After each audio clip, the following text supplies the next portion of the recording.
어느 퇴근길 전철에서 한 남자의 난동이 시작됐습니다. 그리고 아무도 예상하지 못한 사람이 조용히 자리에서 일어났습니다. 지금부터 그의 이야기를 시작합니다.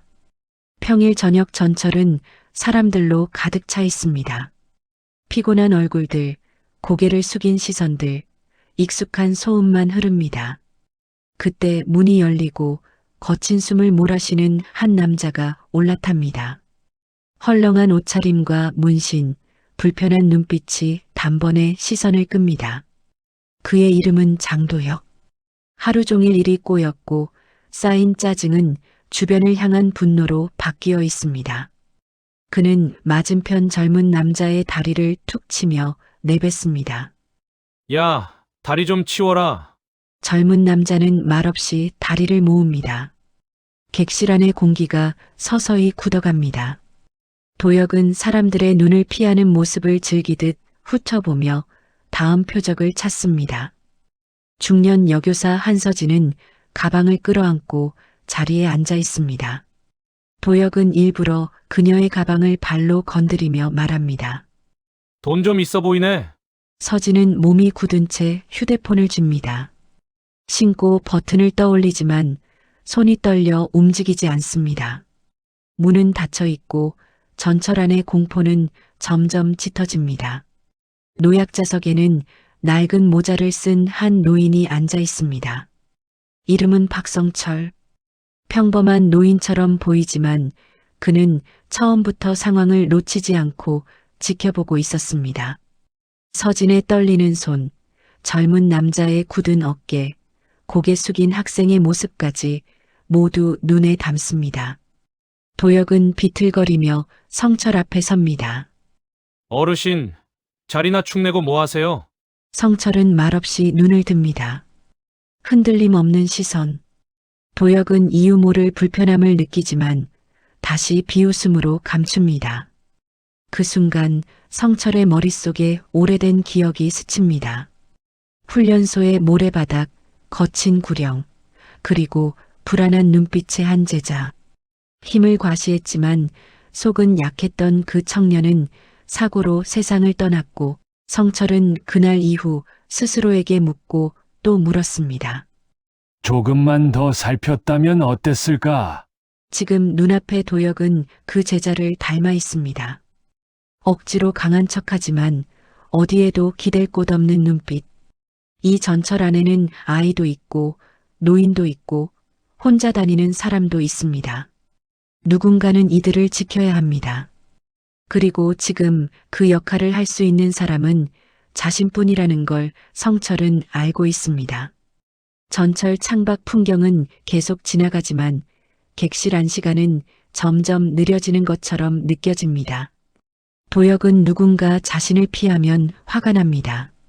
눈을 피하면 더 기분이 나쁩니다. 그는 몸을 한 바퀴 돌며 큰 소리로 말합니다. 아, 오늘 전철이 무덤이네, 무덤. 사람 이렇게 많은데 숨소리 하나 안 나와. 아주 사람을 투명인간 취급하네. 객실 안은 더 조용해집니다. 아이를 데리고 있던 젊은 엄마가 아이를 품에 꼭 끌어안습니다. 아이는 상황을 이해하지 못하지만 엄마의 몸이 떨리는 것을 느끼고 조용히 눈을 감습니다.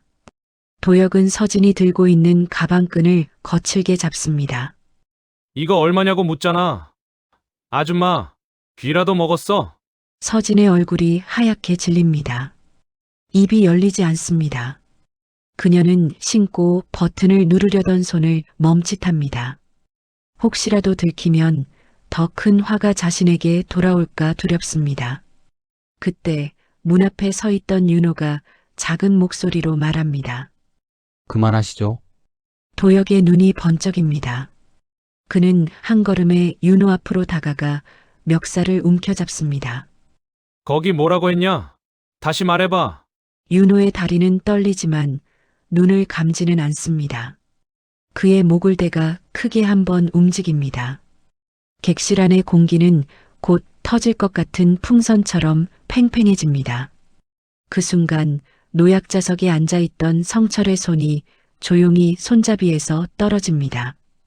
그는 허리를 곧게 펴고 천천히 자리에서 일어납니다. 주변의 두려운 시선이 그를 향합니다. 아직 아무도 그가 무엇을 하려는지 모릅니다. 그러나 공기의 흐름이 달라지는 것이 느껴집니다. 성철은 노약자석에서 천천히 일어나 통로 쪽으로 한 발 나아갑니다. 허리는 곧게 펼쳐져 있습니다. 오랜 세월 몸에 밴 자세입니다. 사람들 사이에서 길이 자연스럽게 열립니다. 모두가 그의 움직임에 시선을 빼앗깁니다. 도혁은 여전히 윤호의 옷깃을 잡고 있습니다. 그러나 옆에서 느껴지는 묵직한 기운에 자연스럽게 고개를 돌립니다. 성철의 눈이 마주칩니다. 성철은 거친 말도 큰 소리도 내지 않습니다. 대신 낮고 단단한 목소리로 한마디 합니다. 이제 좀 그만하지. 힘이 있습니다. 오랜 군 생활과 수많은 현장을 겪은 사람이 내는 소리입니다. 도혁은 잠시 멈칫합니다. 예상하지 못한 상대가 앞으로 나온 것입니다. 지금 뭐라 그랬어요, 어르신? 성철은 한 걸음 더 다가가며 말합니다. 그 손부터 놔. 가만히 있는 사람은 왜 괴롭히는가? 그의 눈빛은 흔들리지 않습니다. 도혁은 그 눈빛에서 묘한 압박을 느낍니다. 그냥 늙은이가 아니라는 직감이 스치고 지나갑니다. 그러나 자존심 때문에 물러설 수는 없습니다. 서지는 노인이 위험해질 수 있다는 걱정이 먼저 듭니다. 누구도 움직이지 못합니다. 사람들은 이미 겁에 질려 있고 괜히 나섰다가 함께 다칠까 두렵습니다. 윤호 역시 멱살을 잡힌 채로 성철을 바라봅니다. 그의 눈빛에는 복잡한 감정이 엉켜 있습니다. 자신을 위해 나선 어르신에게 고마움과 동시에 혹시라도 어르신이 다치면 어쩌나 하는 죄책감이 동시에 밀려옵니다. 전철 안의 공기는 무겁지만 조금씩 변하고 있습니다. 아까까지는 모두가 도망치고 숨고 싶은 마음뿐이었지만 이제는 한 사람의 행동에 시선이 모이고 있습니다. 몇몇 사람은 슬며시 휴대폰 카메라를 켭니다. 누군가는 증거를 남기려 하고 누군가는 이 상황이 믿기지 않아 기록하고 싶어 합니다. 대부분의 눈빛에는 걱정과 두려움이 뒤섞여 있습니다. 도혁은 멱살을 잡았던 손을 잠시 풀고 대신 성철에게 바짝 다가옵니다. 그는 키와 체격에서는 분명 우위에 있습니다. 지금 상황 파악 안 되세요? 그의 목소리는 낮지만 공격적입니다. 성철은 표정을 바꾸지 않습니다. 그래. 지금 자네가 무슨 짓을 하는지 잘 보고 있지. 도혁의 눈썹이 꿈틀거립니다. 요즘 세상에 어떤 데 겁도 없이 끼어드시나? 그냥 조용히 가던 길 가시지. 성철은 잠시 숨을 고릅니다. 내가 조용히 가면 여기 있는 사람들은 계속 당해야 하는 거여. 그건 또 못 참겠구먼. 도혁은 이 분위기가 불편합니다. 자신이 중심이었던 공기가 어느새 이 노인에게도 쏠리기 시작합니다. 그는 이를 악물고 상황을 다시 장악하고 싶어 합니다. 도혁은 웃으며 성철의 어깨를 손가락으로 툭툭 칩니다. 지금 이 상황이 어르신 감당할 수 있는 일 같아요? 끼어들지 말고 그냥 앉아 계세요. 성철은 그 손을 내려다봅니다. 그리고 천천히 자신의 어깨를 털어내듯 손을 치웁니다. 동작은 느리지만 단호합니다. 여기 가만히 있던 사람들 다치게 둘 수는 없잖여. 짧은 한 문장이지만 묘한 무게를 느끼게 합니다. 도혁은 순간 말문이 막힙니다. 지금까지 자신이 겁을 줘서 피하게 만들었던 사람들과는 다른 반응입니다. 그는 더 큰 소리로 말합니다. 어르신이라고 안 봐줍니다. 군대도 다녀왔고 내가 진짜 그냥 안 넘어가요. 성철의 눈동자가 잠시 흔들립니다. 군대라는 말에 오래 묵혀두었던 기억이 스쳐 지나갑니다. 그래. 군대. 나도 거기서 평생을 보냈지. 이 말에 옆에 있던 몇몇 승객이 눈을 크게 뜹니다. 대화는 짧았지만 중요한 정보 하나가 드러났습니다. 이 노인은 그냥 동네 할아버지가 아닐지도 모른다는 생각이 퍼지기 시작합니다. 전철은 여전히 달리고 있습니다. 다음 역까지는 아직 시간이 남아 있습니다. 이 좁은 객실 안에서 두 사람의 대치는 서서히 정점을 향해 가고 있습니다. 도혁은 자신이 밀리고 있다는 느낌이 자존심을 자극합니다. 그는 갑자기 손을 뻗어 성철의 가슴팍을 밀치려 합니다. 비키라니까. 그 순간 주변에서 짧은 비명과 탄성이 동시에 터져 나옵니다. 누구도 눈을 돌리지 못합니다. 성철은 단 한 발짝도 뒤로 물러서지 않습니다. 대신 발을 단단히 고정하고 몸의 중심을 낮춥니다. 젊을 때부터 몸에 배어 있던 습관이었습니다. 그의 얼굴에는 두 가지 감정이 섞여 있습니다. 하나는 승객들을 지키려는 책임감이고 다른 하나는 한때 제대로 지키지 못했던 제자에 대한 기억에서 오는 결심입니다. 전철 바닥에 미세한 진동이 전해집니다. 도혁의 손이 거칠게 성철의 가슴으로 밀려옵니다. 그 힘은 젊은 남자답게 거칠고 빠릅니다. 그러나 성철의 눈은 이미 그 움직임을 따라가고 있습니다. 수십 년 동안 몸에 익힌 반응이 자연스럽게 되살아납니다. 그는 왼손으로 도혁의 손목을 잡아 살짝 비틀고 오른손으로는 그의 팔꿈치 근처를 눌러 방향을 바꿉니다. 동작은 크지 않지만 힘의 중심을 무너뜨리기에는 충분합니다. 뭐야. 도혁의 입에서 짧은 소리가 새어나옵니다. 다음 순간 성철의 발이 도혁의 발 앞을 가볍게 걸고 상체를 살짝 틀어넘깁니다. 전혀 힘을 과시하지 않는 움직임입니다. 그러나 도혁의 몸은 바닥 쪽으로 쏠립니다. 객실 안에서 숨이 멎은 듯한 정막이 흐릅니다. 누군가는 손으로 입을 막고 누군가는 눈을 크게 뜨고 두 사람을 응시합니다. 도혁은 가까스로 넘어지지 않고 균형을 잡습니다. 하지만 이미 알 수 있습니다. 이 노인이 그냥 평범한 노인이 아니라는 것을. 성철의 머릿속에는 오랫동안 잊은 듯했던 구령소리가 다시 들려옵니다. 거친 숨을 몰아쉬던 훈련병들의 얼굴이 떠오릅니다. 그는 젊은 시절 특수부대 교관으로 수많은 청년을 지도했습니다. 그때 그는 힘보다 제어를 가르쳤습니다. 상대를 크게 다치게 하지 않고 제압하는 법, 최소한의 움직임으로 위험을 막는 법. 오늘 쓰고 있는 동작들은 그때 수없이 반복해 가르치던 것들입니다. 하지만 그 모든 기술을 가지고도 막지 못한 사고가 있었습니다. 그 사고는 그의 마음에 평생 상처를 남겼습니다. 그래서 그는 점점 전면에서 물러나고 조용한 삶을 선택했습니다. 지금 이 전철 안 상황은 그때와 닮은 구석이 있습니다. 통제되지 않은 분노, 주변의 두려움, 그리고 누군가 나서야 하는 순간. 그의 손놀림은 여전히 부드럽지만 결심은 단단합니다. 도혁은 굴욕감에 얼굴이 붉어집니다. 젊은 남자인 자신이 늙은이에게 밀렸다는 사실이 견디기 어렵습니다. 그는 이를 악물고 다시 주먹을 움켜쥡니다. 이번에는 진짜로 한 방을 날려야겠다고 생각합니다. 그는 성철의 얼굴을 향해 주먹을 휘두릅니다. 속도는 빠르지만 감정이 앞서 정확도가 떨어진 공격입니다. 성철은 그 주먹을 끝까지 보지 않습니다. 손목의 움직임, 어깨의 흔들림만으로도 어느 방향에서 어느 높이로 들어오는지 이미 알고 있습니다. 그는 얼굴을 살짝 비켜서고 팔을 잡아 위로 틀어 올립니다. 도혁의 몸이 자연스럽게 옆으로 돌아가며 균형을 잃습니다. 동시에 성철의 발이 다시 그의 발목 근처를 스치듯 밀어냅니다. 도혁은 이번에는 제대로 바닥에 무릎을 꿇습니다. 짧은 신음이 객실 안에 울립니다. 성철은 일부러 더 큰 상처를 내지 않습니다.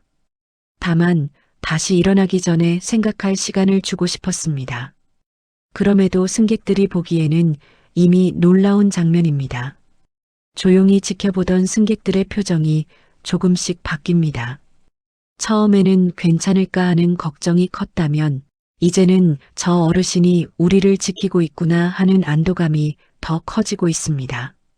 서진은 성철이 안전하게 상황이 마무리되기를 두 손을 모으고 조용히 속으로 빕니다. 윤호는 숨을 깊게 들이쉬며 자신도 모르게 손을 주먹 쥐었다 폈다 반복합니다. 그는 지금 벌어지는 일이 믿기지 않으면서도 어딘가에서 용기가 조금씩 솟아오르는 것을 느낍니다. 객실 뒤편에서 한 승객이 작게 말합니다. 저 할아버지, 그냥 할아버지가 아니네. 이 작은 대화는 곧 객실 전체의 분위기를 바꿉니다. 두려움으로 꽉 찼던 공기가 조심스러운 존경과 기대감이 섞인 공기로 변하고 있습니다. 도혁은 무릎을 꿇은 채 숨을 거칠게 몰아쉽니다. 자존심은 바닥까지 떨어졌고 머릿속은 혼란스럽습니다. 그는 지금까지 사람들을 겁주는데 익숙했습니다. 그러나 지금 자신의 앞에 서 있는 사람은 다릅니다. 이 노인의 눈에는 두려움이 없습니다. 대신 이상하게도 안쓰러움과 단호함이 섞여 있습니다. 그만 멈춰. 더하면 자네만 다쳐. 성철이 조용히 말합니다. 그 말은 꾸짖음 같으면서도 어딘가 기회를 주는 말처럼 들립니다. 그러나 도혁은 이 말을 받아들이지 못합니다. 지금 물러나면 자신이 진 사람처럼 느껴집니다. 그는 천천히 다시 일어섭니다. 다리가 약간 떨리지만 멈추지 않습니다. 전철 바닥에 떨어진 그의 자존심은 다시 한번 무모한 공격으로 이어지려 하고 있습니다. 그리고 성철은 그 시도를 더 이상 길게 두지 않기로 마음먹습니다. 도혁은 다시 일어서서 옷을 훌훌 털어냅니다. 입꼬리는 비웃는 모양을 하고 있지만 눈빛은 흔들리고 있습니다. 성철은 그를 똑바로 바라봅니다. 목소리는 여전히 낮지만 단호함이 더해졌습니다. 이쯤에서 끝내지. 더하면 자네만 손해일 걸세. 도혁은 이를 악물고 고개를 젓습니다. 승객들 중 몇몇은 답답한 표정을 짓습니다. 누가 봐도 이미 승부는 기울어졌는데 도혁은 인정할 생각이 없어 보입니다. 성철은 짧게 한숨을 내쉽니다. 그의 눈빛에는 오래된 피로감과 함께 다시는 같은 실수를 반복하지 않겠다는 결심이 담겨 있습니다. 잠시 숨 고르듯 멈춰 있던 사이 도혁의 머릿속에는 여러 장면이 빠르게 스쳐 지나갑니다. 어릴 적 집에서 날아다니던 술병, 큰 소리로 욕하던 아버지, 맞으면서도 울지 않으려 이를 악물던 어린 자신, 공장에서 일하던 시절 기계에 손을 다쳐 제대로 쓸 수 없게 되었을 때의 절망도 떠오릅니다. 그때 아무도 그의 손을 잡아주지 않았습니다. 위로도 설명도 없었습니다. 그날 이후로 그는 세상을 향한 욕을 입에 달고 살았습니다. 그런데 오늘은 자신보다 더 나이가 많은 한 노인이 자신을 맡겠다고 나서고 있습니다. 이유도 없이, 이익도 없이 그 사실이 마음 한구석을 찌릅니다. 그러나 그 찌름은 곧 분노로 바뀝니다. 쓸데없이 참견이야 에이.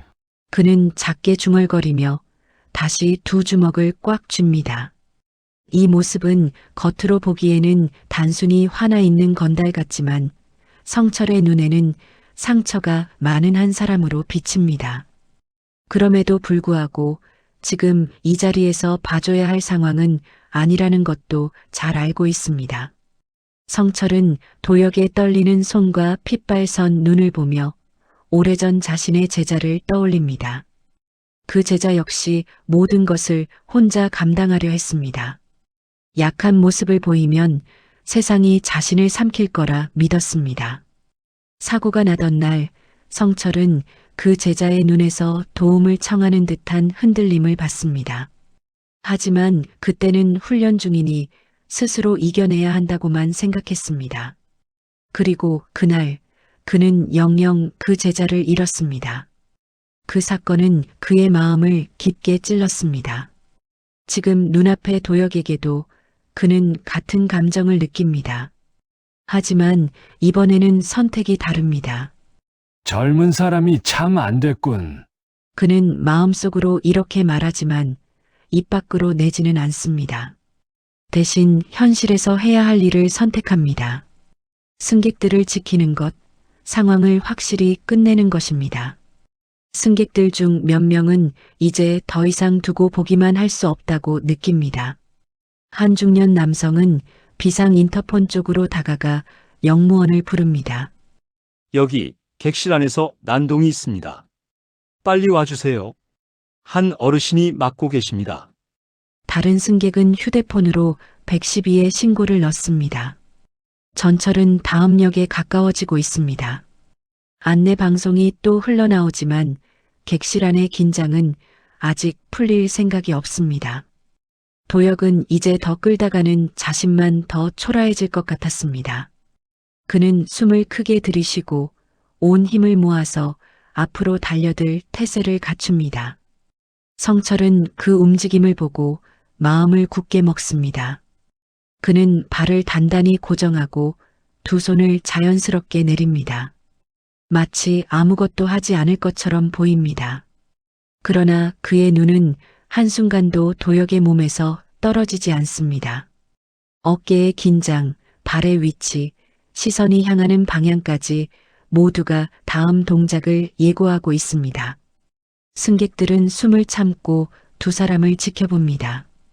누군가는 눈을 감고 싶지만 떼지 못합니다. 제발 여기서 끝났으면 좋겠다. 서진의 속마음입니다. 다음 역 진입 안내 음성이 울립니다. 천장의 스피커에서 흘러나오는 차분한 목소리와는 달리 객실 안 공기는 폭발 직전처럼 팽팽하게 부풀어 있습니다. 그리고 마침내 도혁이 몸을 앞으로 강하게 내던집니다. 도혁은 거의 몸 전체를 던지듯 성철에게 달려듭니다. 이대로 노인을 밀쳐 넘어뜨리고 이 전철 안에서 자신의 힘을 다시 증명하고 싶었습니다. 그러나 성철의 눈에는 그 움직임이 느리게 보입니다. 오랜 훈련 덕분에 위험한 순간일수록 주변이 또렷해지는 경험을 여러 번 했습니다. 그는 옆으로 반 발짝 비켜서며 도혁의 팔을 안쪽에서 걸어 올립니다. 동시에 어깨를 살짝 밀어 중심을 위로 올렸다가 아래로 꺾어 내립니다. 동작은 크지 않지만 힘의 방향을 완전히 바꾸는 기술입니다. 도혁의 신음이 짧게 터져 나옵니다. 다음 순간 그의 두 발이 바닥에서 살짝 떠오른 뒤 힘없이 내려앉습니다. 허리가 꺾이며 중심이 완전히 무너집니다. 객실 바닥이 가깝게 느껴지기도 전에 이미 의식을 놓아버립니다. 쿵! 둔탁한 소리와 함께 도혁은 바닥에 쓰러집니다. 모든 일은 몇 초 안에 끝났습니다. 그는 의식만 잠시 잃은 채 바닥에 누워 숨을 쉽니다. 승객들은 잠시 아무 말도 하지 못합니다. 그동안 쌓였던 공포와 긴장이 한 번에 풀리지 않기 때문입니다. 누군가는 입을 반쯤 벌린 채 그대로 굳어 있습니다. 성철은 쓰러진 도혁 옆에 잠시 서 있습니다. 호흡 상태를 확인하기 위해 허리를 살짝 굽혀 가슴과 얼굴을 살핍니다. 숨은 쉬는구먼. 그는 혼잣말처럼 작게 말합니다. 성철의 얼굴에는 승리의 기쁨 대신 깊은 피로와 안타까움이 남아 있습니다. 이런 방식으로 젊은 사람을 눕혀야만 상황이 끝난다는 사실이 마음을 무겁게 합니다.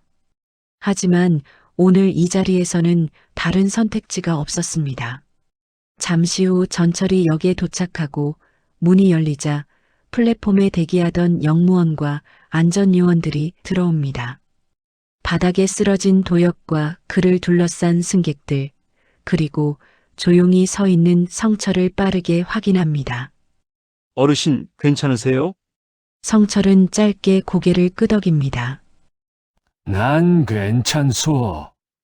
저 사람부터 좀 보시오. 요원들은 들것에 도역을 조심스럽게 옮깁니다. 승객들은 그 모습을 말없이 지켜봅니다. 안도의 숨과 함께 한편으로는 복잡한 감정이 스쳐 지나갑니다. 폭력은 분명 잘못이지만 그 안에 담긴 한 사람의 삶을 잠시 떠올리게 됩니다. 상황이 정리된 뒤에도 객실안의 시선은 성철에게 머뭅니다. 서진과 윤호가 다가와 조용히 고개를 숙입니다. 정말 감사합니다. 성철은 손을 내저으며 말합니다. 다들 별일 없어서 다행이지. 그는 객실을 천천히 둘러보며 낮게 덧붙입니다. 저런 건 강한 게 아니여. 자기 인생 망치는 짓일 뿐이지. 그 말은 꾸짖음이 아니라 오래 살아온 사람이 남기는 담담한 충고처럼 들립니다. 사람들은 말없이 고개를 끄덕입니다. 전철은 다시 출발 준비를 하고 평소의 안내 방송이 흘러나옵니다.